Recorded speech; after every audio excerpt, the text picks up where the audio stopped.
Nasib ribuan motor listrik yang sebelumnya direncanakan untuk mendukung operasional Satuan Pelayanan Pemenuhan Gizi atau SPPG kini dipertanyakan pasca terungkapnya dugaan korupsi di Badan Gizi Nasional atau BGN.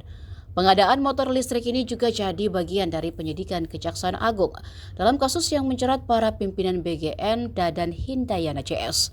Dadan diduga melakukan markup dalam proses pengadaan 21.800 unit motor listrik yang nilai proyeknya mencapai sekitar 1 triliun rupiah. Kepala Kantor Staf Kepresidenan Dudung Abdurrahman mengungkapkan bahwa pengadaan motor listrik itu telah dibayar pada masa kepemimpinan BGN sebelumnya. Namun hingga kini proses perakitannya masih berlangsung. Menurut Dudung, nasib motor listrik ada di tangan pimpinan BGN yang baru yakni Nanik Sdeyang.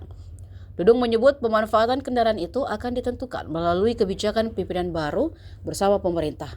Salah satu opsi yang muncul adalah memberikan kesempatan kepada pekerja SPPG untuk memiliki motor listrik tersebut melalui skema cicilan. Menurutnya, gaji pegawai SPPG dinilai cukup untuk membayar cicilan kendaraan jika ada yang berminat.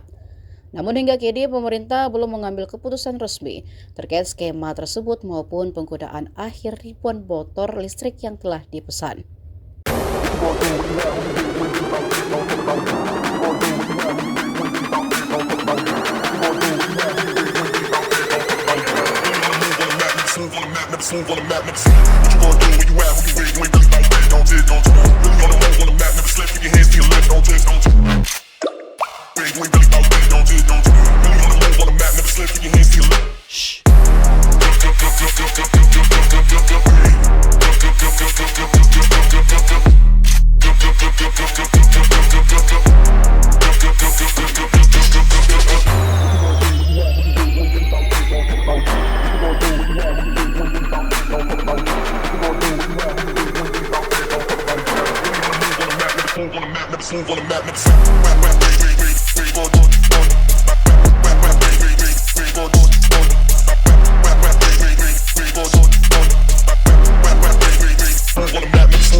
Download Tribun X sekarang, menghadirkan lokal menjadi Indonesia.